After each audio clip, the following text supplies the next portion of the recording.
Hello guys, जय Jagannath. Welcome to my mini blog. आज संध्यारे मु आ मोर सांग मिसी बाहरिलु गाँ पाखरे थिबा एक हाटकु।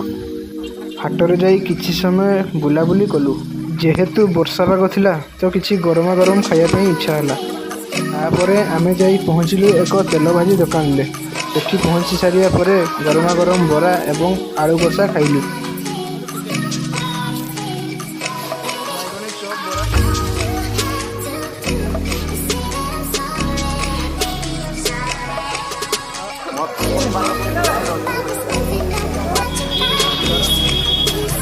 तापरे आम नजर में गरमा गरम झिलापी पड़ा तो आम झिलापी दुकान को जाई गरमा गरम झिलापी खाइलु।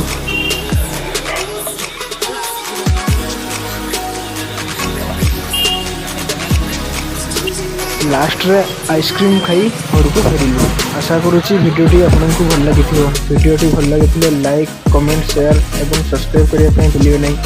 पुणी देखा आ गोटे नुआ भिडियो रे। कहली जय जगन्नाथ।